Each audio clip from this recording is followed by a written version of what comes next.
Hello mga Indians, dito kami sa tabing dagat. Kasama ko si Mrs. ko at si Baldag.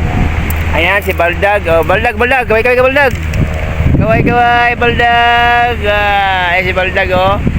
Ayan Baldag. Kaway. Yay!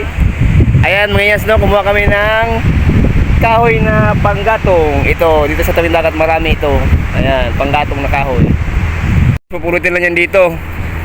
Yan, kasama naman si Baldag oh. Si Baldag anak ni ano yan, Jason at Cheralyn.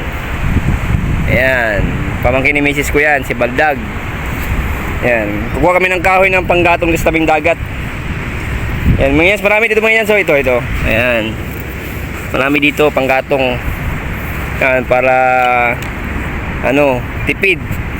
Hindi na kayo bibili ng uling. Mahal ang uling ngayon. Mahal. Mahal ang uling ngayon mga Indians, no? 10 ata. 10 isang saingan. 10.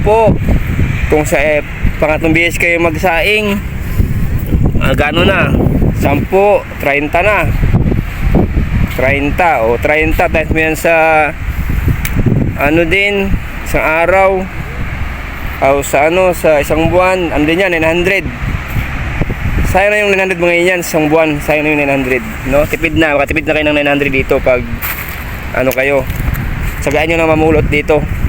Kasi ito mga yan, ano to, hindi maubos. Laging may ganito, pag may ganito, tsagain na lang kasi ano mga yan, si darating ang panahon, pag ting-ulan siguro, wala nang ganitong mga kahoy sa tabing dagat. Wala na, hanggat meron pa ito mga Indians, no? Tsagain pulutin. Kasi mahal ang uli ngayon. Tapos kung gasol naman, mahal na ang gasol. Nasa 800, 900 na din ang gasol ngayon. Ayan. Ito na, medyo marami na ito. Pwede na ito isang araw to. Baldag, galing ito Baldag. Tara na. Tapon mo na yan. Tapon na. Ayan. Ito naman yan, so. Tapon mo na yan, Baldag. Yan, tapon na. Okay na, talapon na.